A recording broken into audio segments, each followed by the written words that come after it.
제가 부끄러움이 너무 많거든요. 그래서 이렇게 환하게 그냥 편하게 봐주시면 좋을 것 같아요. 그 신혼 부부들과 또 청년들도 같이 있다라고 해서 그래서 어떻게 강의안을 어떤 비중을 맞출까 하다가 뭐 어떤 사람을 만나야 된다 뭐 이런 얘기들은 제가 다 뺐어요. 지금 벌써 만났는데 이 사람은 안 되구나 뭐 이렇게 하면 안 되니까 네 그래서 네 일반적인 뭐 그런 내용들을 강의안으로 담았는데요. 제가 항상 말씀드리고 싶은 것은 저는 이제 여기 오면서도 이렇게 기도하게 되는 것 같아요. 하나님 정답을 말해주고 싶습니다. 정답을 말해주고 싶습니다. 왜냐하면 토요일에 혹시 오랜만에 모이지 않으셨어요? 이렇게? 예. 이렇게 모인다라는 게 전 쉽지 않다라고 생각을 하거든요. 그런데 이렇게 힘들게 모인 분들에게 정답을 얘기해 주고 싶은 거죠. 저도 이게 정답입니다. 이게 정답입니다. 라고. 그런데 하나님은 제게 너는 정답을 말하려고 하지 마. 정답을 말하려고 하지 말고 너가 살았던 시간들을 이야기해 주면 돼. 그것을 가지고 생각하지 않았던 사람들은 그것을 생각하는 그것으로 충분하고 기도하지 않았던 사람들은 그것을 가지고 기도하는 그것으로 충분해 라고 말씀하셔서 네. 그 이야기들을 나눌 텐데 그냥 그 정도로 이렇게 들어주시면 좋을 것 같아요. 자, 이렇게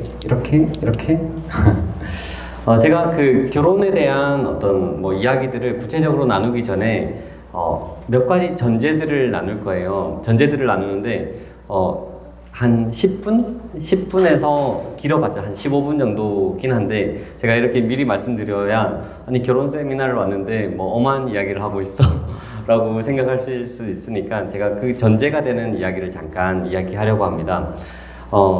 첫 번째 전제는 이거예요. 뭐 긴 이야기들이 있지만 하나님은 어떤 분이신가 라는 거예요. 결론적으로 이야기를 하면 하나님은 정말로 크신 분이시다. 왜냐하면 저도 이제 청년 때 살아가면서 쉽지 않은 세상을 살아가잖아요. 정말 쉽지 않다. 너무 쉽지 않은 세상을 살아가는데 그런데 하나님은 어떤 분이신가? 예, 하나의 답이 있는 것 같아요. 하나님은 어떤 분이신가? 이사야 40장에는 하나님은 이 모든 열방이 통의 한 방울의 물과 같다라는 거예요. 우리가 하나님을 작다라고 여길 때가 많지만 내가 그렇게 여길 뿐이지 하나님은 정말로 그렇게 작으신 분이신가? 아니라는 거죠. 하나님은 정말로 크신 분이시다. 이게 그냥 첫 번째 전제예요.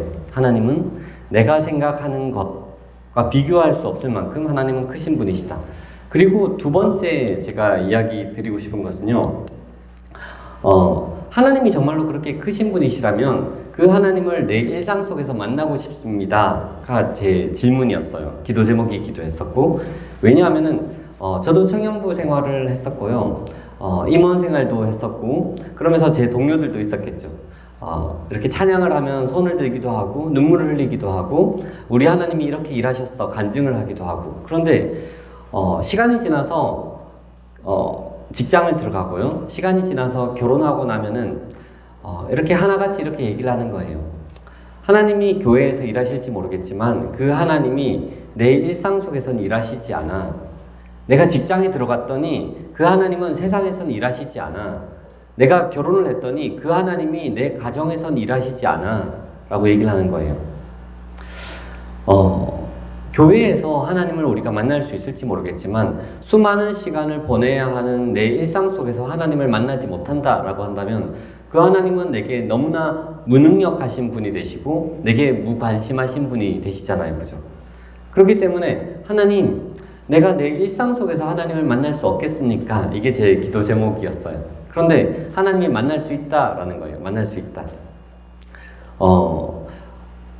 제가 전 막 이상한 질문들, 이상한 상상력을 많이 발휘하는데요. 우리가 기도했을 때 하나님이 내 기도에 응답하셔야 되는 이유가 무엇일까? 하나님이 내 아빠니까, 그죠? 내가 하나님의 자녀니까 아빠가 당연히 자녀의 기도에 응답하셔야 되는 게 맞죠.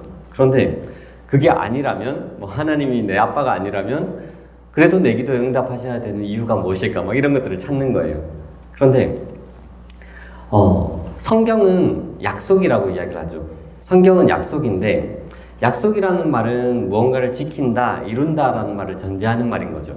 제가 여기에 1시 반까지 오겠습니다 라고 약속을 하면은 제가 오는 것처럼 그런데 하나님이 믿음의 조상 아브라함과 약속을 맺었어요. 약속을 맺었는데 어떻게 약속을 맺었냐면 짐승을 반으로 딱 쪼갠 뒤에 하나님의 형상인 횃불이 그 사이를 지나갔어요. 이 말은 뭐냐면 당시에 고대 근동 지방에는 한 사람과 한 사람이 언약을 맺을 때, 중요한 약속을 맺을 때 짐승을 반으로 딱 쪼갠 뒤에 약속의 양 당사자가 그 사이를 지나가요. 이 말은 뭐냐면 내가 너와 오늘 중요한 약속을 맺었는데 이 약속을 어길 경우에는 이 쪼개어진 짐승처럼 너도 쪼개어질 거예요. 이 말인 거예요. 이 말은 뭐냐면 이 약속은 너무너무 중요하니까 목숨을 걸고 지켜야 돼, 이 말인 거죠.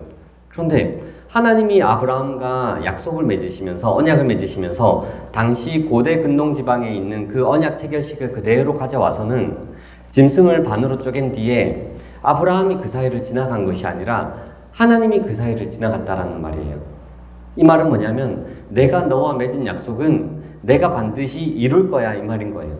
그렇다면 우리가 일상 속에서 하나님을 끊임없이 만날 수 있는 방법은 뭐냐면 하나님이 뭐라고 약속하셨던지 간에 내 일상을 하나님의 말씀 위에 올려놓으면 하나님은 약속하셨기 때문에 만나주신다라는 거예요. 그죠?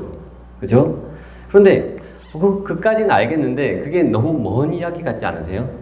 이거는 알겠는데 그것은 어떤 목사님이나 믿음 좋은 누군가나 선교사님들에게 관계되는 말이지 내 삶에는, 내 일상에는 그게 관계되지 않는 말인 것 같아 라는 생각이 들 수가 있잖아요. 그런데 저는 그 이야기들이 너무 가깝다라고 생각을 해요. 예를 들면 제 딸이 있는데 제 딸이 이제 많이 커서 중학생이에요.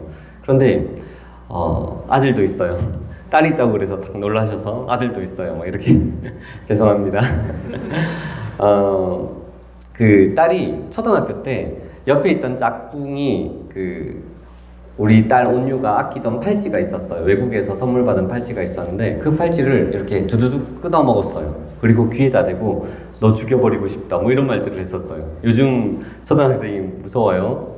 그런데 이제 제 딸이 이렇게 펑펑 울다가 이렇게 집에 왔죠. 집에 와서 또 뭐 위로도 해주고 하다가 이제 저녁이 되었어요. 그래서 이제 아빠랑 저랑 얘기를 하는데 온유야 많이 힘들었지. 그런데 지금도 우리가 암송했었던 말씀이나 나눴던 이야기들은 지금도 여전히 순종해야 되는 말씀이야. 예를 들면은 뭐 원수를 사랑하라 라는 말씀이나 아니면 우리가 이렇게 기도하죠. 나에게 잘못한 사람을 용서한 것 같이 하나님 나를 용서해 주세요. 우리가 날마다 이렇게 기도하고 있었어요. 주기도문에 이 말이 있죠. 내가 누군가를 용서한 것처럼 하나님 나를 용서해 주세요. 이런 말씀은 여전히 지금도 우리가 지켜야 되는 말씀이야. 그런데 온유야, 용서해야 된다라는 말이 너가 내일 학교에 가서 그 친구에게 내가 너를 용서해 줄게 하는 게 용서가 아니야. 아니면 너가 내일 학교에 가서 너를 힘들게 한 그 친구에게 아무 일 없었다는 듯이 보내고 예수님의 이름으로 너를 용서할게 안아주는 게 용서가 아니야. 그게 아니라 지금 너 마음에 스스로 해결하고 싶은 수만 가지 마음들 있지, 생각들 있지, 감정들 있지, 그 마음들을 하나님께 올려드리는 것이 용서의 시작이야 라고 얘기했었어요. 용서의 시작이야. 우리가 하나님의 말씀에 내 일상을 올려놓는다라는 것은요, 말씀에 있는 가장 결론적인 부분을 지금 내 일상 속에서 딱 해내는 것이 순종이 아니라 그렇게 하는 것은요 정말 쉽지 않아요. 지금 당장 내 원수를 사랑하라 라는 말씀이라든지 예수님이 부자 청년에게 너가 가서 너의 가진 것을 다 팔아서 가난한 자에게 다 주라 라고 하는 것이 지금 당장 우리가 적용하기에 쉽지가 않잖아요. 그런데 하나님은 우리가 당장 적용하지도 못하는 무언가를 비인격적으로 나한테 기계적으로 말씀하시는 분이 아니라 지금 우리에게 말씀하시지만 우리가 순종할 수 있지만 그것이 너무나 하찮아서 이거 해서 뭐하나 간과하고 많은 것들을 하나님은 끊임없이 우리 가운데 말씀하신다라는 거예요. 그리고 우리가 하찮아서 하지 않을 뿐이지 우리가 할 수 있는 그 그 순종을 통해서 하나님은 끊임없이 우리 일상 가운데 만나 주신다라는 거예요. 이게 제가 더 빨리 이야기하긴 했지만 두 가지 큰 전제예요. 그래서 저는 그런 시간들을 통해서 하나님을 만났고요. 조금 비약적이긴 하지만 그 사진작가가 되었어요. 그런 과정 속에서 사진작가가 되어서 제가 만나는 사람들 을 통해서 예수님을 만나기를 꿈꾸었었어요. 왜냐하면 예수님이 이렇게 말씀하셨거든요. 가장 작은 자에게 한 것이 곧 나에게 한 것이다. 예수님을 정말로 손잡고 싶은데 가장 작은 누군가에게 한 것이 나한테 한 것과 똑같이 여길 거야 라고 예수님이 말씀하셨기 때문에 그래서 온 거리를 다니면서 어떤 예수님의 형상들을 만났었어요. 그런데 그러다 보니까 제가 가졌던 수많은, 전 두려움이 되게 많은 사람인데 내가 가졌던 수많은 두려움들이 밀려나기 시작했었어요. 두려움이라는 것은요, 우리가 기도한다고 해서 두려움이 뿅 하고 없어지는 게 아니라 두려움이라는 것은 두려움보다 큰 것으로 밀어내는 개념이에요. 그러니까 여러분들도 여러 가지 두려움이 있잖아요. 내가 앞으로 무엇을 어떻게 해야 될지에 대한 두려움, 또는 대출금에 대한 두려움, 또 우리가 살아갈 집에 대한 두려움, 수많은 여러 가지 두려움들이 있는데 그 두려움을 제가 여러분들에게 돈을 이렇게 드리는 거예요. 한 10억 원 드릴까요? 없으니까 이렇게 드리면은 여러분들이 가지고 있는 상당한 두려움이 밀려나요. 내가 이 돈으로 이것 하면 되지, 이 돈으로 대출금 갚으면 되지, 이 돈으로 꼭 내 걱정이 아니어도 우리 부모님 두려움을 살 수가 있잖아요. 왜냐하면 돈이라는 얼마의 돈을 통해서 무언가 재화를 살 수 있다라는 권위를 돈에게 줬기 때문에, 그러니까 하나님에게도 권위가 있는 거예요. 그것을 우리가 하나님께 기도하는 것보다 돈 10만 원어치의 권위가 더 실제적이라고 믿기 때문에 그런 것이지, 하나님을 실제로 그 시간들을 통해서 경험하다 보니까 내가 기존에 가졌던 상당한 두려움들이 점점 밀려나기 시작했었어요. 여기가 그 네팔에 강진이 있었던 곳이거든요. 막 다 무너지고 하는 곳이었었는데, 저는 이제 이런 곳에서 이렇게 다니면서 수많은 어떤 하나님의 흔적들을 만나면서 이렇게 이런 기도를 드린 적이 있었어요. 뭐냐면 중국의 한 지하에서 이렇게 기도를 했었었는데, 하나님, 저는 이렇게 살아가는 게 전혀 두렵지 않아요. 왜냐하면 하나님이 내 아버지 되시니까 두렵지 않아요. 그런데 제게는 두려운 게 하나가 있어요. 그러니까 두려움이 다 밀려났다고, 없어졌다라고 생각을 했었었는데 여전히 제게 두려움이 있는 거예요. 그 두려움이 뭐냐면 그러니까 결혼하는 것이 제게는, 하나님을 신뢰하고 하나님을 만났지만 결혼하는 게 제게는 정말 큰 두려움이었어요. 왜냐하면은 과연 내가 이 사람을, 누군가를 사랑하면은 책임질 수 있을까에 대한 두려움이 너무 큰 거예요. 내가 선택한 선택들이 잘못된 선택이라고 생각하지 않음에도 불구하고 내가 선택했었던 어떤 길들이 누군가를 만나서 사랑을 했을 때, 사랑하는 사람은 나를 이해해서 이해해 줄지 모르겠지만 그렇게 사랑해서 낳은 내 자식들이 내가 선택한 선택 때문에 불행해지거나 아파한다면, 가난해진다면, 배고파한다면 나는 그들을 보면서 계속해서 죄책감을 느낄 것 같은 거예요.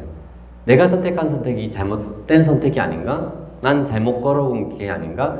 라고 해서 하나님, 저는 결혼하는 건 너무 두려워요 라고 기도했었어요. 그런데 1년 정도가 지나서 하나님이 제게 이렇게 말씀하셨어요. 내가 그때 드렸던 그 기도를 생각나게 하시면서, 너가 이렇게 살아가는 게 두렵지 않다라고 했지, 하나님이 너의 아빠 되니까 두렵지 않다라고 했지, 그렇다면 너가 결혼하고 나면 나는 너 개인의 아버지에서 너의 가정의 아버지가 된단다 라고 말씀하시는 거예요. 그게 다 우리가 아는 말씀이잖아요, 그죠? 우리 하나님이라고 우리가 찬양을 하고 했었었는데, 저는 그렇게 생각하고 있었던 것 같아요. 그 하나님이 나만 돌보고 우리 가족은 돌보지 않는 하나님. 나는 정말로 디테일하게 그 하나님이 나를 먹이고 기르고 입히는데 우리 가족은 돌보지 않는 하나님이라고 생각했었던 것 같아요. 그런데 그게 아니라 그 하나님이 나를 돌보신 것처럼, 나를 먹이시고 기르시고 나를 돌보신 것처럼 너가 결혼하고 나면 너의 가정의 아버지가 될 거야. 이 말에 저는 이제 그러면 결혼할게요. 이제 내가 누군가를 만나서 사랑을 할게요. 라고 말하게 되었어요. 그러니까 여러분들이 이미 이제 가정을 이루신 분들이 계시잖아요. 그죠? 사실은 우리가 살아간다라는 게 상당히 좀 부담스러운 어떤 미션인 것 같아요. 제가 첫 아이를 임신했을 때요, 지하철에서 정말 기뻤지만 쓰러지는 줄 알았어요. 너무너무 기뻤지만, 내가 이제 어떻게 살아가지? 내가 지금 뭐 2잡, 3잡을 띄워야 될까? 지금 당장 밤에는 편의점에서 아르바이트를 하든지 그렇게 해야 될까? 엄청 많은 실제적인 고민들을 했었어요. 나 이제 어떻게 살아가면 좋을까? 이 아이를 책임지기 위해서. 그런데 휘청휘청거리고 있을 때 그때도 하나님이 제게 이렇게 말씀하셨어요. 수고하고 무거운 짐진 자들아 다 내게로 오라. 수고하고 무거운 짐을 내가 졌다라고 생각했을 때, 너가 수고하고 무거운 짐을 졌다면 내게로 와. 내게로 와. 그리고는 이렇게 말씀하시는 거예요. 여전히 아까 말씀 위에 우리의 일상을 올려놓으면 하나님을 만날 수 있다라고 했잖아요. 제가 그 과정 중에서 어떤 말씀을 붙들었냐면, 먼저 그의 나라와 의를 구하면 하나님이 나를 먹이시고 기르시고 입히신다라고 약속하셨잖아요. 그런데 지금도 여전히 너가 첫 아이가 태어나든 둘째 아이가 태어나든 너의 환경과 상황과 문제가 얼마나 큰 파고로 너를 덮칠지 그것과 전혀 상관없이 하나님이 말씀하시는 거예요. 그때도 여전히 먼저 그의 나라와 의를 구하면 내가 너를 먹이고 기르고 입힐게. 그 이후로 저는 벌써 한 14년, 15년이 지난 것 같아요. 결혼하고. 그런데 여전히 하나님께서 참 신실하시구나라는 것들을 알게 되는 것 같아요. 그 과정 가운데 여러 가지 또 이야기할 수 있는 말들이 있겠지만, 제가 만났던 사람을 잠깐 이야기를 하면요. 나중에 영상은 편집한다라고 했었으니까 저는 만난 사람들마다 인터뷰를 했었어요. 왜 인터뷰를 했었냐면, 사람들은 그 사람의 외모를 보고 그 사람의 백그라운드를 보고 학력을 보고 이 사람은 이런 사람일 거야 라고 봤는데, 하나님이 그렇게 판단하실까? 한 사람 한 사람을. 저는 하나님은 그렇게 판단하시지 않는다라고 믿어요.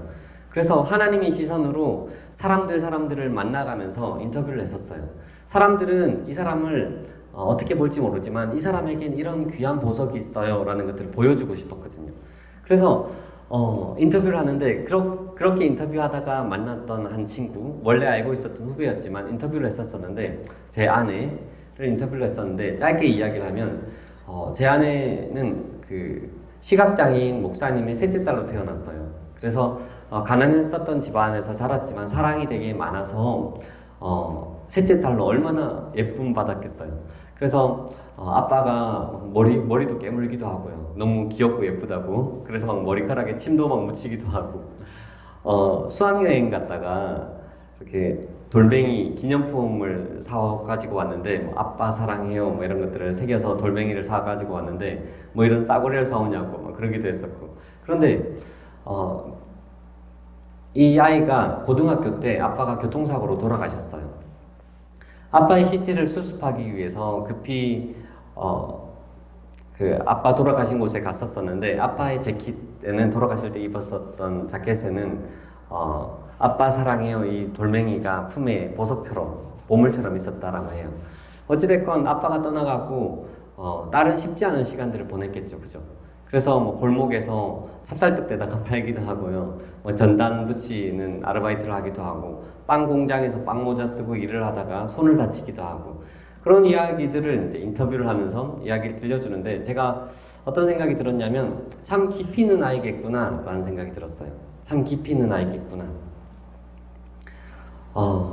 제가 코스타나 장학재단에서 여러 청소년이나 청년들을 계속해서 만나면요, 꽤 되게 솔직하게 많은 상담들을 하게 되어요. 왜냐하면 저는 그 사람들하고 계속 만날 사람이 아니니까, 떠날 사람이니까 정말 솔직하게 이야기를 하는데, 그들의 이야기를 들어보면은 너무 가슴이 아플 때가 있어요. 저는 이런 아픔이 있어요. 난 이런 상처가 있어요. 나는 이런 가정에서 자라서 이런 시간들을 보냈어요. 라고 이야기를 하는데, 참 상처 없는 사람들은 아무도 없구나를 알게 되는 것 같아요. 상처 없는 사람은 아무도 없구나. 그런데, 그러면서 또 알게 되는 것은 뭐냐면, 그 상처가 누군가에게는 쓴뿌리가 되겠지만 그 상처가 시간이 지나면요, 하나님 안에서 그 사람의 깊이가 된다라는 것들을 알게 되었어요. 헨리 나우엔이 이야기한 것처럼 상처 입은 치유자라는 말이 있는 것처럼 우리가 경험한 어떤 상처는요, 누군가를 위로하거나 치유할 수 있는 근거가 되어져요. 제가 20대 초중반에 하나님께 드렸던 기도가 그 기도거든요. 하나님, 세상에 참 많은 경험들이 있을 텐데, 감정이 있을 텐데 내가 그 감정과 경험을 다 경험하게 해주세요. 왜냐하면 그러면 나는 누군가를 이해하거나 위로할 수 있는 근거를 가지게 될 테니까. 그때 지금 생각해봐도 그때 기도는 잘했다라고 생각을 하지만 요즘 제가 매일 일기를 쓰거든요. 그런데 요즘 일기에 제일 많이 쓰는 내용이 어떤 내용이냐면, 내가 그때 했던 기도 하나님 다 취소하고 싶어요. 나 그 기도 하나님 없는 걸로 하고 싶어요. 왜냐하면은 기도에서 얻은 감정이라고 하더라도 아픈 감정은 실제로 아픔을 경험해야 가짜 감정이 없고, 아픔을 경험해야 그 감정을 알 수가 있잖아요. 수많은 감정들을 알게 되면서, 수많은 경험들을 알게 되면서 하나님, 내가 이 감정들 다 빼버리고 싶어요. 없애버리고 싶어요. 취소하고 싶어요. 그런데 그 감정들을 통해서 정말 알게 되는 것은 뭐냐면, 여러분들이 이루는 가정 속에서 또는 청년들이 기도하잖아요. 하나님께 계속해서 드리는 그 기도들을 하나님이 어떻게 응답하실까를 알게 되는 거예요. 제가 제 자녀를 위해서 기도하다가 가끔 좀 무서울 때가 있어요. 놀랄 때가 있어요. 하나님, 이 아이가 인내 온유한 아이가 되게 해주세요. 이 아이가 믿음이 좋은 아이가 되게 해주세요. 이 아이가 인격적으로 예수님을 만난 아이가 되게 해주세요라고 기도를 하면 하나님이 마치 밴딩머신처럼 기계적으로 우리에게 드래곤볼 그 아이템 주듯이 캡슐을 주듯이 그렇게 기도를 응답해 주실까? 너 인내를 구했지? 인내 캡슐. 너 용기를 구했지? 용기 캡슐 아이템. 이렇게 해 주실까? 우리가 하나님은 그 동화 뭐죠? 동화 이렇게 막 날아와서 사자도 나오고 용수철 그것도 나오고 오지마법사 고마워요. 그런데 거기서 사자가 용기를 구하잖아요. 그런데 용기를 구했을 때 그 사자라는 아이템이 딱 떨어지는 것이 아니라 용기가 만들어지는 수많은 과정들이 주어지잖아요. 마찬가지로 하나님이 우리에게 어떤 기도 제목을 구했을 때 어떤 아이템을 주는 것이 아니라 그것이 만들어지는 시간과 관계와 사람들을 허락하신다라는 거죠. 그렇게 되면 우리가 만나는, 여러분들이 만나는 여러 가지 갈등이나 아픔들도 조금 다른 시각으로 이해할 수가 있을 것 같아요. 그런데 어찌됐건 아내의 시간을 보고 깊이 있는 아이겠구나 라고 이해할 수 있게 되는 거예요. 여러분들 가운데 자기가 가지고 있는 어떤 아픔들이 있죠. 누군가에게도 말하고 싶지 않은, 가장 친한 친구에게도 말하지 못했던 수많은 아픔들을 누군가가 알면은 나를 우습게 여길까봐, 부끄럽게 여길까봐 감추려고 하거나 지워내려고 하면 그것이 쓴뿌리가 될 수가 있어요. 가장 사랑해야 할 사람을 아프게 만들 수가 있어요. 그런데 그 연약함을 하나님은 어떻게 바라보실까를 이해할 필요가 있는 거죠. 사도 바울이 내게 있는 가시를 제하여 주십시오라고 했을 때 내 은혜가 내게 족하다라고 이야기하시면서 너에게 연약함이 있니? 그렇다면 그 연약함을 통해서 내 능력이 너한테 거하게 할 거야.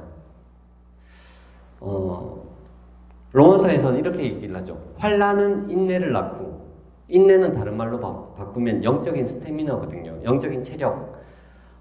한 사람 한 사람의 그 환난과 여러 가지 아픔들은 그 사람만의 어떤 영적인 스태미너를 만드는 길이라고 생각을 해요. 하나님은 이렇게 또 말씀하시죠. 너에게 연약함이 있니? 너에게 연약함이 있다면 강한 자를 너의 연약함을 통하여서 부끄럽게 만들 거야. 너에게 가난함이 있니? 너가 가난하다면 너의 가난함을 통하여서 부한 자를 부끄럽게 만들 거야. 우리가 가진 연약함들을 하나님이 어떻게 이해하실까를 가지고 생각을 하면은 내가 나를 바라보는 것과 나의 배우자가 될 사람, 또 내가 만날 사람을 바라보는 시선들이 조금씩 바뀌게 되는 것 같아요.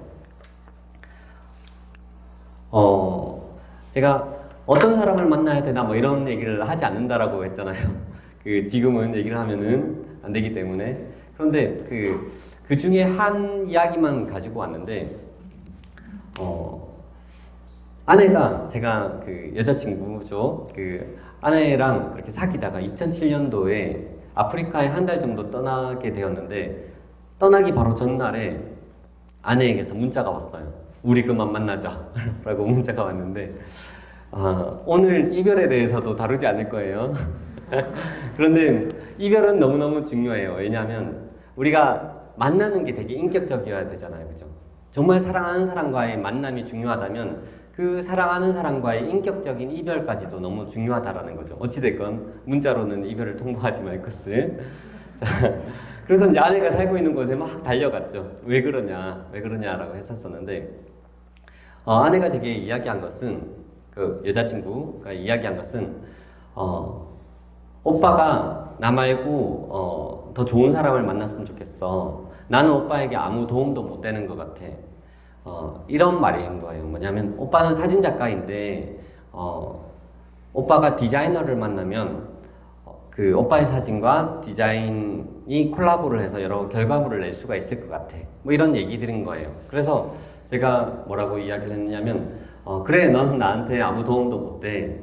그런데 네가 나한테 얼마나 도움되느냐 때문에 만나는 게 아니라 사랑하기 때문에 만나는 거야 라고 얘기했었어요. 사랑하기 때문에 만나는 거야. 이게 뭐냐면 우리가 한 사람과 한 사람을 기능적인 대상으로 대하게 되면요, 예를 들면 이런 거죠. 내가 하는 일과 이 사람의 어떤 전공이 만나면 이런 결과물을 낼 수가 있겠어. 내가 어떤 프리랜서인데 이 사람은 공무원이야. 그러면 그래도 덜 휘청거리겠지. 뭐 미국이나 캐나다 같은 데 가면 이런 게 있죠. 시민권자가 배우자 1순위예요.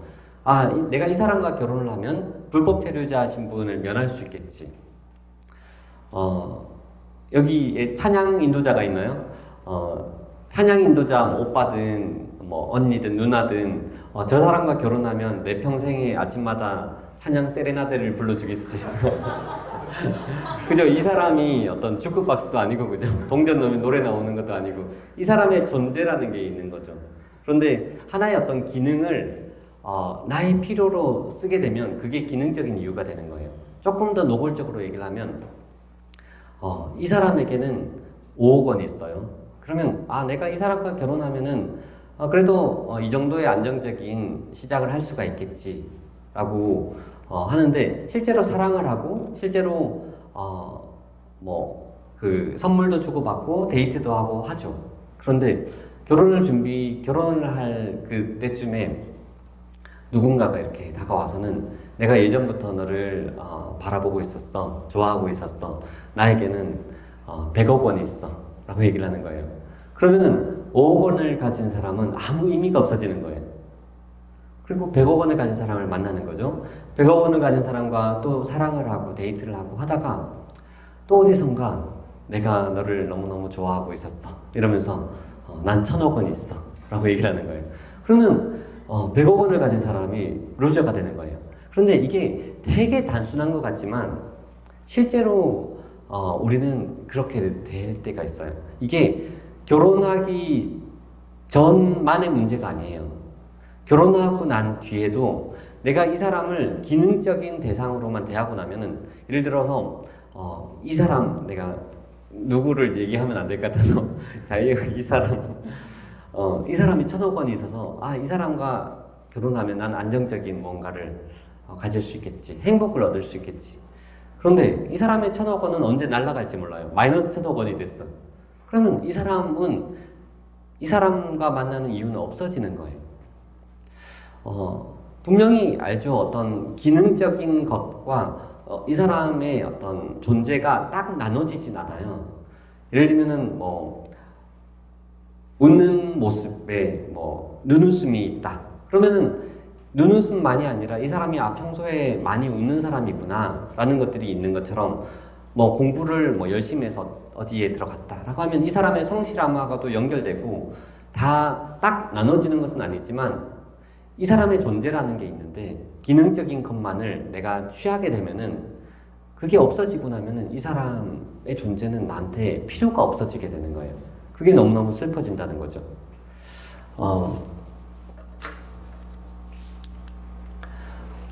제가 요 질문들을 중간중간에 왜 또 넣었냐면요. 사전 질문을 제가 한번 받았어요. 그래서 Q&A 시간이나 질문에 좀 답을 해달라고 했는데 그 질문에 대한 답을 다 하면요. 한 12시간 정도를 같이 나눠야 되기 때문에 조금 끊어지더라도 그 질문들을 조금 포괄할 수 있게 조금 담았습니다. 제가 아내랑 같이 결혼을 준비할 때 크게 다툴 일이 없었는데 한 번은 마음이 서로 상했어요. 서로 상했는데 아내는 보통의 여자, 보통의 자매였는데 친구가 결혼했었던 그 예식장을 보고 나도 나중에 사랑하는 사람을 만나면 여기서 결혼하면 좋겠어 라고 생각했었던 친구이고 저는 보통의 남자라고 하기엔 좀 이상했었던 남자라서 저는 교회에서 결혼하면 되고 아니면은 동사무소에서 결혼해도 되고요. 저는 요 안에 피아노 안에 여기서 결혼해도 상관없는 사람. 예. 그러니까 저기 현수막뒤에서 결혼해도 상관없는 사람. 네, 그래서 집으로 돌아가면서 이렇게 툴툴거리면서 하나님께 하나님, 저는 이 돈을 가지고 공부하는데 돈을 다 써도 아깝지 않아요. 이 돈을 가지고 여행하는데 돈을 다 써도 아깝지 않아요. 이 돈을 가지고 가난한 사람 다 줘도 아깝지 않아요. 그런데 이 돈을 가지고 저 결혼하는 데 쓰는 건 너무 아까운 것 같아요. 제 말이 옳지 않은가요? 하나님? 이라고 물었어요. 제 말이 옳지 않은가요? 그런데 하나님이 너 말이 옳아.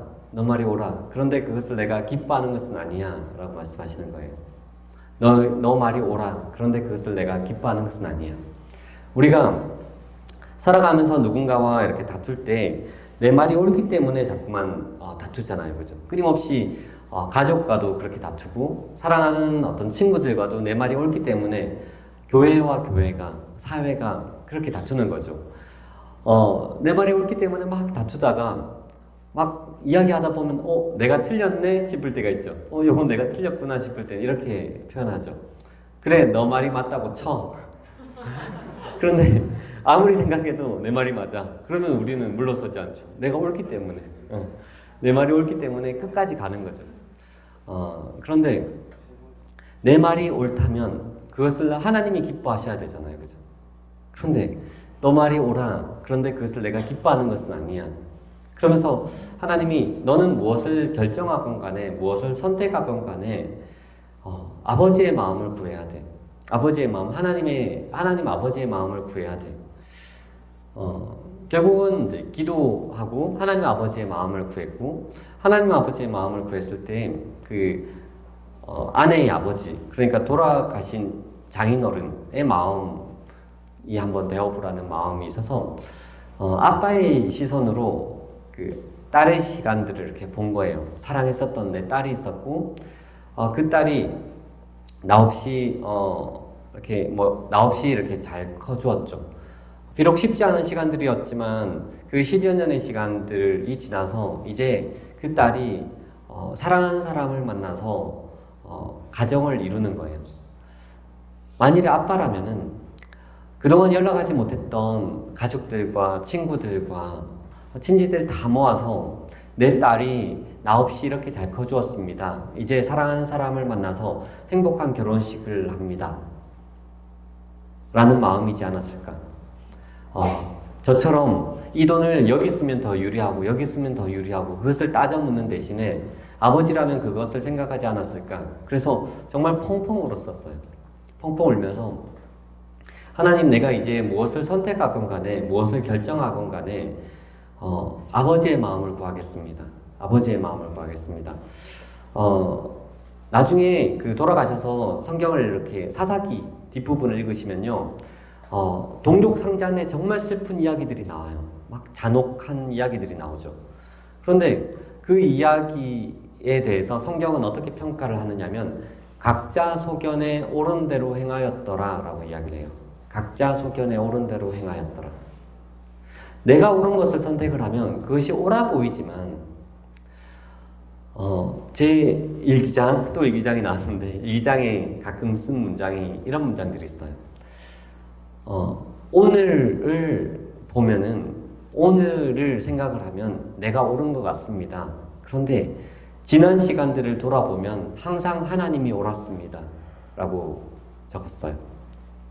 때로는 하나님이 우리 가운데 말씀하시는 것이 아닌데 내가 옳은데 싶을 때가 있잖아요. 예수님이 수로보니게 여인에게 이렇게 말씀하셨어요. 그 자녀에게 줄 떡을 개에게 주지 않는다. 그 여인을 개라고 표현한 거죠. 얼마나 모욕적인 말이에요.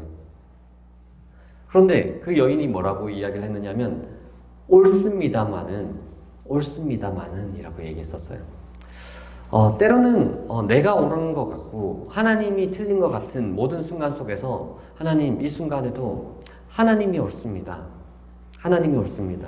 그래서 하나님 아버지의 마음을 구하겠습니다. 라고 기도하면 좋을 것 같아요.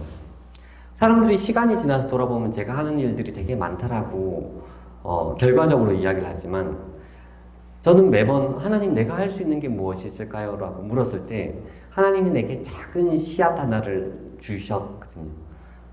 그것이 너무 감사해서, 내가 할 수 있는 이 한 가지가 있다는 게 너무 감사해서 그렇게 어쨌든 수고하고 땀 흘리고 하느라고 약간 워커홀릭처럼 보냈던 것 같아요.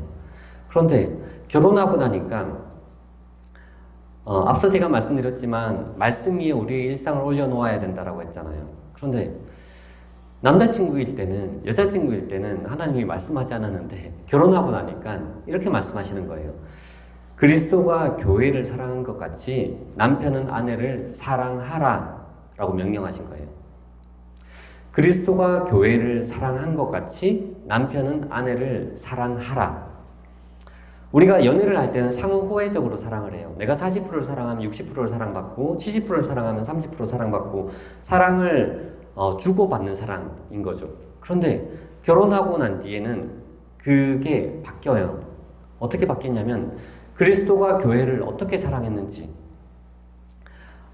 그리스도와 교회를 사랑을 되게 여러 가지로 표현할 수 있지만 호세아를 예로 들면요, 호세아와 음란한 여인이 어떤 고멜이 있었죠, 아내. 그런데 그 고멜은 아내였음에도 불구하고 거리에서 온갖 사람들과 음행을 했었어요. 그런데 호세아는 다시 데리고 와서 또 사랑을 했죠. 거기서 자식을 낳고. 그런데 고멜은 다시 거리로 나가서 사람들과 행음을 했었어요. 근데 호세아는 다시 데리고 오고. 그런데 하나님은 이 관계들을 하나님과 이스라엘 백성들과의 관계로 이야기를 하고 하나님의 사랑으로 이야기를 하고 그것을 가져오면 그리스도와 교회의 관계, 그리스도와 우리의 관계로까지 확장시킬 수가 있는 거예요. 그런데 그리스도가 교회를 사랑한 것 같이, 교회를 위해서 자신의 몸을 찢으신 것 같이 남편은 아내를 사랑하라 라고 명령하신 거예요. 이만큼 사랑을 하면 너도 사랑해가 아니라 우리가 누군가를 용서할 때 이 사람이 용서할 만한 자격이 있어서 용서한다라기보다는 명령에 순종해서, 말씀에 순종해서 용서를 하는 것처럼 사랑하라라는 명령에 순종해서 사랑을 하는 거예요. 그런데 그게 쉽지가 않은 거죠. 우리가 살아갈 때는 명분이라는 것도 중요하고 우리가 살아가는 패턴이라는 것들도 중요한데, 그런데 제가 예를 들어 당장 그 작업을 해서 1000명의 사람을 영향을 끼칠 수 있는 작업 어떤 프로젝트가 있다라고 하더라도 하나님이 내게 말씀하시는 것이 그냥 아내 옆에 앉아 있는 거면 거기에 순종하는 것. 그런 시간들을 통해서 알게 되는 것은 뭐냐면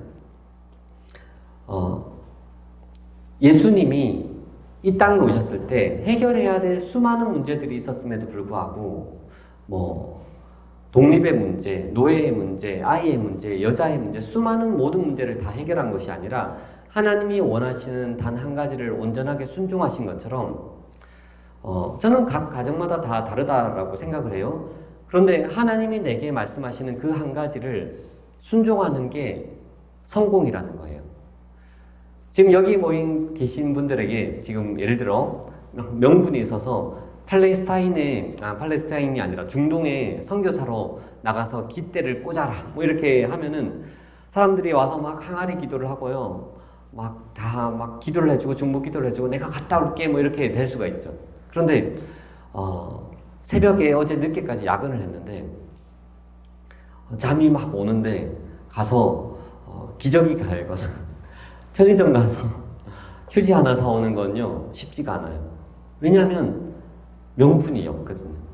그런데 그것을 하나님이 말씀하시는 것 가운데 우리 일상에 순종하는 것들이 전 중요하다라고 생각을 하는 거예요. 그런데 그런 시간들을 통해서 저는요 위기감을 느꼈어요. 어떤 위기감을 느꼈냐면 1년 정도를 순종했더니 내가 할 수 있었던, 내가 해왔던 작업의 감각을 잃어버리게 되는 거예요.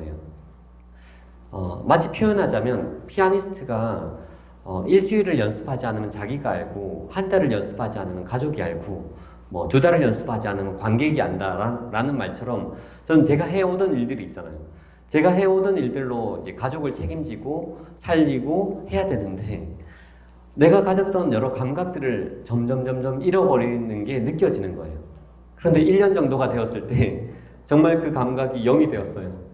내가 해오던 일을 더 이상 할 수 없게 되었구나를 알게 되었어요. 하나님의 말씀에 순종한다라는 것은 얼마나 나의 무능력함과 더 가까워지는 것. 나는 내가 해오던 일들을 더 이상 할 수 없겠구나라는 위기감을 느끼는 거죠. 실제로 그 뒤로 제가 해오던 일들을 멈추게 되었어요. 그런데 그 시간이 지나서 한참의 시간이 지났죠. 다시 어떤 바쁜 시간들을 보내게 되고 어떤 한 해는요 한 달에 외국을 3번을 출국했었어요. 되게 바쁜 시간들을 보냈을 때 아내가 제게 언젠가 이 말을 했었어요. 지금 내 옆에 오빠가 없지만 물리적으로 내 옆에 오빠가 없지만 오빠 마음에 내가 있는 걸 알아 라고 얘기를 하는 거예요. 이 말은 뭐냐면 소모적이고 비효율적이다 라고 생각하는 버려지는 시간이다 라고 하는 그 시간을 통해서 마음을 감추고 살 수가 있는 거예요.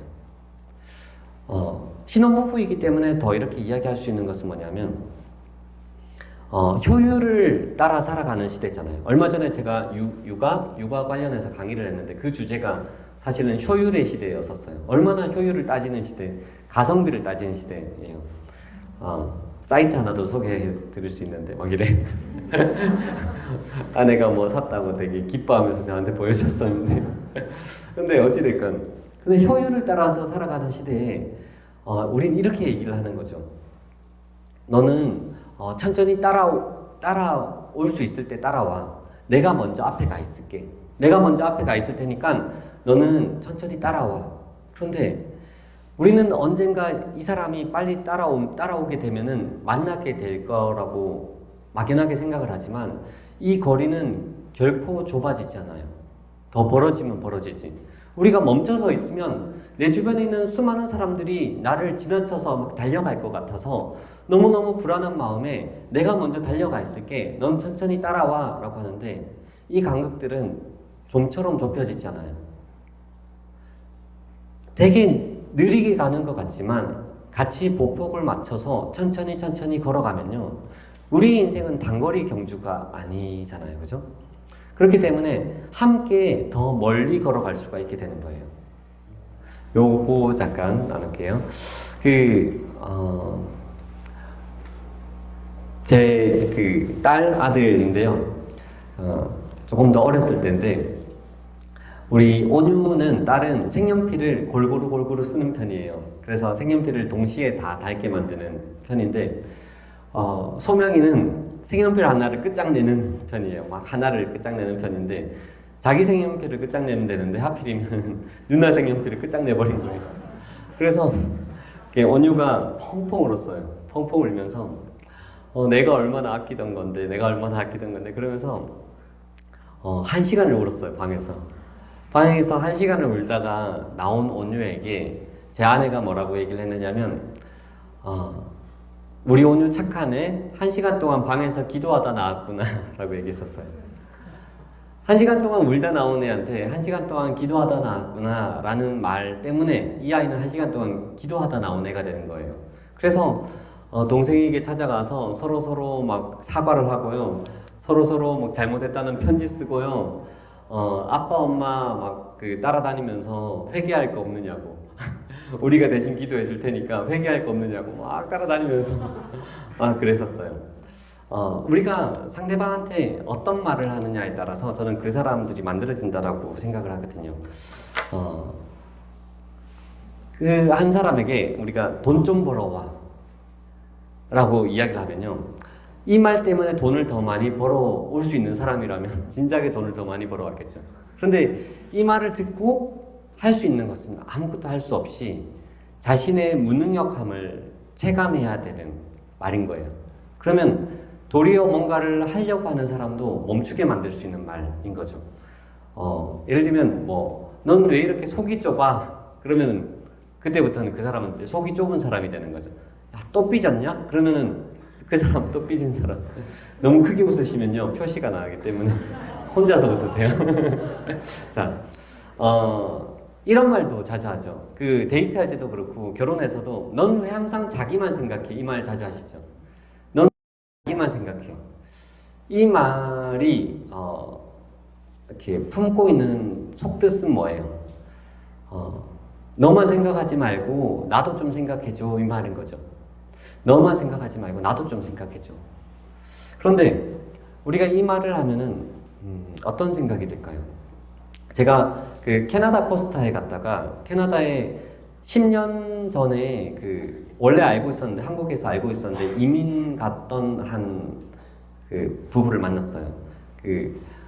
결국 자녀 교육 때문에 이민을 갔었거든요.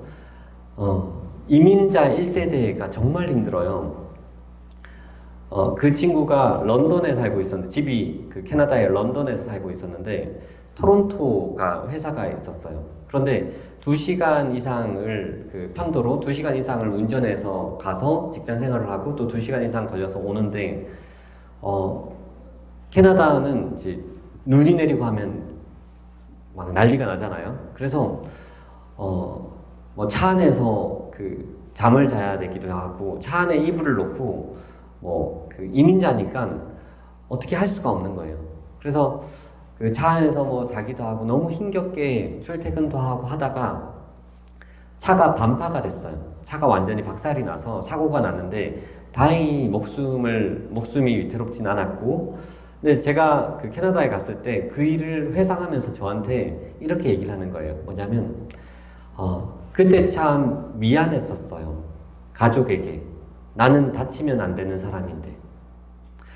자기가 가족 위해서 죽도록 고생하다가 자기가 목숨을 잃을 뻔도 하다가 차가 뒤집어졌는데 제일 불쌍한 것은 자기잖아요, 그죠? 그런데 그때 참 미안했었어요. 가족에게. 나는 다치면 안 되는 사람인데. 그리고 결혼하고 나면은 아내의 시간들은 특히 출산해서 처음 시간은요 정말 쉽지가 않아요. 제 아내도 유축기 돌아가는 소리를 들으면서 오빠 내가 공장이 된 것 같아 뭐 이런 말들도 하고, 너무 공감하시는 아이가 어렸을 때는 아무리 남편이 도와준다고 하더라도요 도와줄 수 있는데 한계가 있어요. 그래서 막 2시간마다 3시간마다 이제 깨고 그러면서 남편이 힘든 건 알겠어. 그런데 뭔가 발전이 있는 것 같고 자기를 위해서 뭔가 시간을 보내는 것 같기도 한데 본인은 그냥 사라진 것 같은 거예요. 아무것도 아닌 존재처럼 머물고 있는 거죠. 그런데 그런 사람들에게 우리는 이렇게 얘기를 하는 거죠. 너는 왜 항상 자기만 생각해? 이 말을 들으면요 어떤 생각이 드냐면 내가 이때까지 헛살았구나. 내가 이때까지 잘못 살았네. 내가 이제 이때까지 바보같이 살았구나. 나도 이제 내 인생 좀 찾아야 되겠어. 우리가 정말로 내가 원하는 말을 하려고 하면요, 어떻게 표현하면 좋으냐면, 조금 오글거리긴 하지만 너는 왜 항상 나만 생각해줘? 이 말을 하면요, 상대도 그게 아닌 줄 알아요. 상대도 아닌 줄 아는데 너는 왜 항상 나만 생각해줘? 너는 왜 항상 우리만 생각해줘? 너도 좀 생각해 라고 하면요, 이런 생각이 들어요. 내가 가족을 좀 생각해야 되겠구나, 내가 그 사람 좀 생각해야 되겠구나 라는 생각이 들어요. 이게 그 어버이날에 그 온유가 어렸을 때 준 상이에요. 엄마한테 준 상인데 상 이름이 완벽한 어머니 상이에요. 그래서 위 어른은 모든 게 완벽해서 이 상장을 수여합니다. 온유라는 귀여운 딸 드림. 근데 완벽한 어머니 상이라고 줬는데요, 우리가 경험해 봐서 알잖아요. 완벽한 사람이 존재할까라는 거예요. 완벽한 사람이 존재할까? 온유는 이 상을 주면서 정말 완벽한 사람이라고 해서 그렇게 줬을까? 라는 거예요. 그러니까 완벽한 사람은 존재하지 않지만 그렇게 불러줄 수 있다라는 거예요. 그 사람에 대해서. 그러면은 그 상을 받고요, 우리는 완벽하지 않지만 이 사람에게 내가 조금 더 어떻게 하려고 마음먹게 되는 거죠. 우리는 우리 안에 이제 결핍 때문에 할 수 없는 게 참 많다라고 생각을 해요. 제가 특히 장학재단이나 이런 데서 뭐 부모님들 대상으로 강의를 하거나 하면은, 그분들은 그 경제적인 여력이 안 돼서 항상 나의 결핍 때문에 무언가 해줄 수 없어 라고 이렇게 생각을 할 때가 많은데, 제가 한 해는요, 참 쉽지 않았던 한 해를 보냈었어요. 먼저 그의 나라와 의를 구하면 하나님이 나를 먹이시고 기르신다라고 믿었는데, 근데 그 해는 쉽지가 않은 거예요. 아무리 계산해보고 따져봐도 이 해는, 올해는 참 쉽지 않을 것 같아. 그래서 아내랑 같이 산책을 하다가 아내에게 이렇게 얘기했었어요. 여보, 올해는 쉽지 않을 것 같아. 왜냐하면은 아내도 알아야지 그 긴축 재정을 하건 마음에 어떤 그 부담을 가지건 뭐 이렇게 할 수 있으니까 여보, 올해는 쉽지 않을 것 같아 라고 얘기를 했는데, 전 용기를 내서 얘기를 했는데 아내가 웃으면서 이렇게 얘기했었어요. 오빠, 뭘 걱정해. 우리가 살고 있는 집이 있지, 그 집을 이렇게 반으로 딱 쪼개. 그러면 집이 작아지고 돈이 생기지. 이 돈으로 이렇게 살아가는 거야. 그러다가 돈을 다 썼어. 그럼 아직 집이 있네. 집을 딱 쪼개. 그럼 또 집이 작아지고 돈이 있지. 그 돈으로 이렇게 살아가는 거야. 살아가다가 돈을 다 썼어. 그럼 아직 집이 있네. 집을 또 쪼개. 그럼 또 쪼개고 쪼개다가 없어. 그럼 우리 양가에 부모님 계시지. 부모님께 기대어서 살다가 부모님이 너희 제발 나가서 살아라. 그러면 그건 그때 고민하면 되는 거야 라고 얘기를 하는 거예요. 그래서 제가 그 이야기를 듣고, 그런 방법이 있었구나. 집을 딱 쪼개면 집이 작아지고 돈이 생기고, 그렇게 생각하지 않았고요. 그 얘기를 듣고, 이 친구랑 함께라면은 난 여전히 걸어갈 수 있겠구나. 이 친구랑 함께라면 난 여전히 살아갈 수 있겠구나 라는 생각을 했었어요. 우리가 함께 살아가잖아요. 함께 살아가면서 우리가 어떤 이야기를 말하느냐에 따라서, 어떤 이야기를 해주느냐에 따라서 걸어가던 길을 멈추게도 만들 수가 있고요, 걸어가던 길을 계속 걸어가게도 만들 수 있다는 거예요. 여러분들이 가장 가까운 사람에게 어떤 말을 해주느냐에 따라서.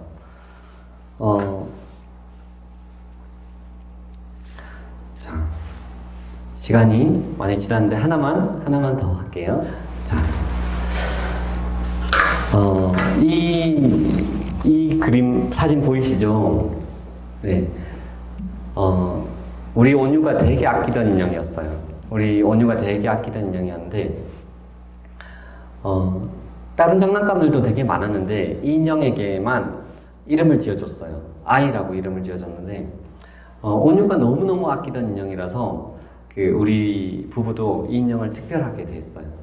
그래서 온유가 일어날 때마다 온유 아이야 일어났니? 아이야 잘 잤니? 뭐 아이야 뭐 나랑 같이 소풍 가자. 뭐 아이야 이렇게 막 얘기를 하면서 이 아이라는 고민형을 너무너무 소중하게 대했는데 저희 집에 찾아오신 그 친척 할머니가 이렇게 커피 믹스를 마시다가 벌써 다 하시네. 네. 이 아이한테 이렇게 엎질러 버린 거예요. 그래서 우리 언니가 엄청 속상해했었어요. 엄청 속상해하면서 놀라면서 아이야 괜찮니? 이렇게 아이야 내가 너를 깨끗하게 해줄게. 내가 너를 깨끗하게 해주면 너는 깨끗해질 거야. 아이야 많이 놀랬지? 그러면서 아이야 막 이렇게 막 돌봐줬었어요. 그래서 이 아이를 이렇게 널어놨어요. 이 아이라는 이 인형은요, 어떻게 저희 집에 오게 됐느냐면, 발렌타인데이 때 제가 그 빼빼로를 사가지고 왔는데, 빼빼로 뒤에 붙어 나온 프로모션 인형이었어요. 그래서 빼빼로 뒤에 글루건으로, 본드로 이렇게 인형이 딱 붙어서 나와서, 온 인형인데, 이 인형 뒤에 글루건이 있겠죠. 본드 자국이 있겠죠. 그래서 우리 온유가 너무 아끼던 인형이니까 이 본드 자국을 떼줘야 되겠다 해서 뗐더니 털 가죽이 쭉 찢어진 거예요. 불량품인 거죠. 불량품.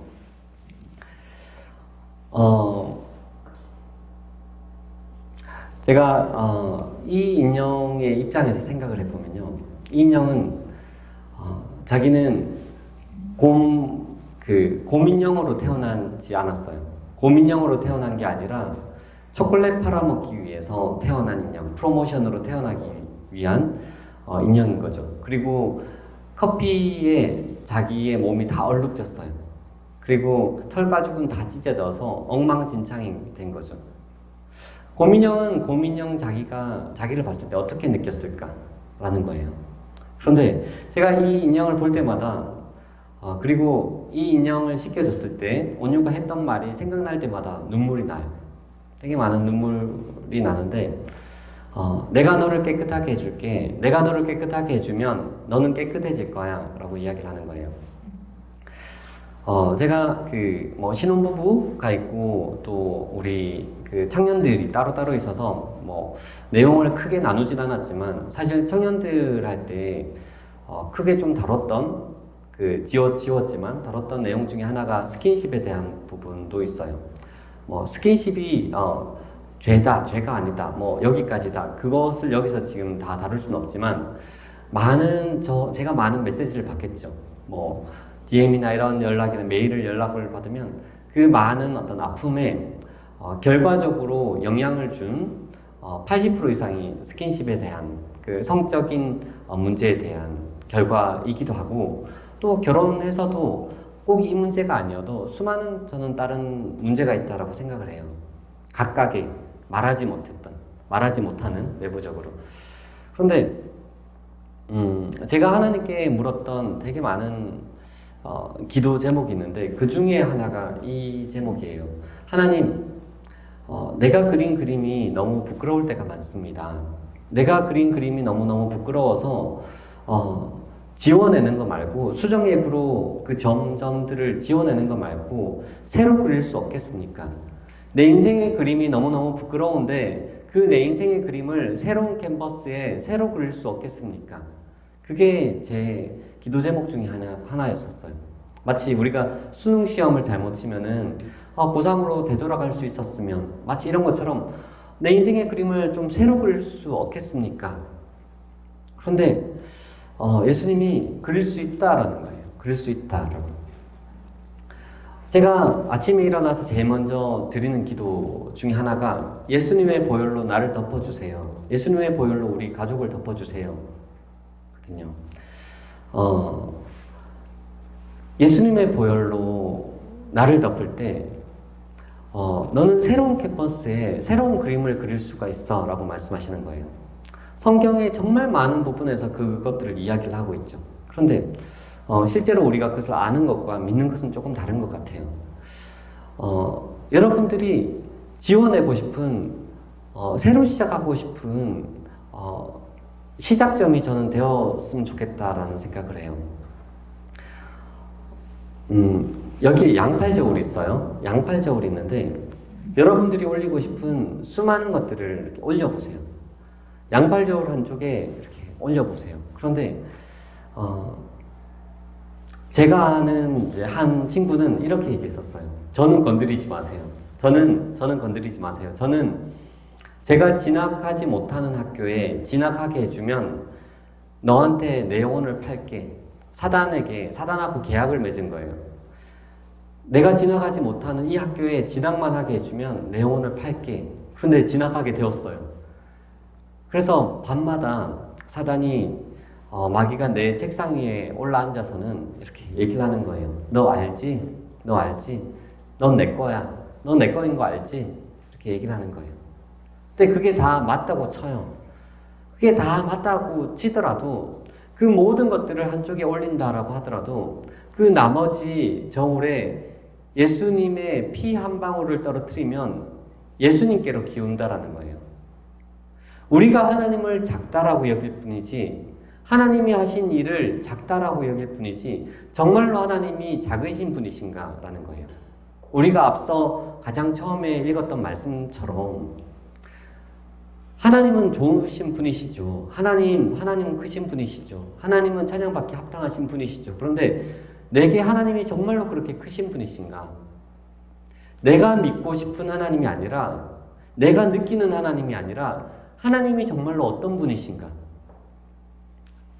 이 모든 열방이 통에 한 방울의 물과 같다라고 하는 그 하나님이 아브라함은 그 하나밖에 없는 독자 이삭을 죽이려고 하는 퍼포먼스에서 끝났잖아요. 그죠? 죽이려고 할 때 멈춰라. 이것으로 너가 하나밖에 없는 아들을 아끼지 않고 나를 경외하는 것을 알겠다. 그런데 하나님은 퍼포먼스에서 끝나지 않았어요. 딱 죽이려고 하는 어떤 그 행위에서 끝나는 것이 아니라 실제로 그분이 죽으심으로 우리를 살리셨잖아요. 그런데 그렇게 흘리신 피 한 방울이 우리를 새롭게 하지 않을 이유가 없다라는 거예요. 제가 인터뷰를 많이 하거든요. 인터뷰를 하면은 작가로서 인터뷰를 하면은 이런 질문을 받아요. 1년 중에 가장 잘했다 싶을 것과 1년 중에 가장 못했다 싶을 게 무엇입니까? 라고 질문 받은 적이 있었는데 제가 그때 뭐라고 답을 했었냐면 1년 중에 가장 못한 일은 너무너무 많습니다. 라는 거죠. 매일매일 망했다. 끝났네. 끝장났네. 끝났다. 망했다. 싶을 일들이 너무너무 많죠. 그런데 가장 잘한 일은 뭐냐면 망했다 싶은 그 순간에 기도한 일이에요. 내가 망했다 싶은 그 일마다 기도했어요. 망했다 싶을 때 눈에 보이지 않는 그 하나님께 이 모든 문제들을 올려드림으로써 하나님 일하여 주세요라고 하나님께 맡긴 거예요. 저는 여러분들의 가정이 어떤 모양으로 어떻게 만들어질지는 모르죠. 왜냐하면 앞서 말씀드린 것처럼 저는 이렇게 해라, 이렇게 해야 합니다라고 정답을 얘기해 줄 깜도 되지 않고요. 할 자격도 없죠. 여러분들의 가정은 여러분들이 만들어야 나가야 되는데 하지만 저는 분명히 아는 답은 뭐냐면 저는 정답을 가지고 있지만 답을 아시는 분에게 정답을 물어야 된다라는 거예요.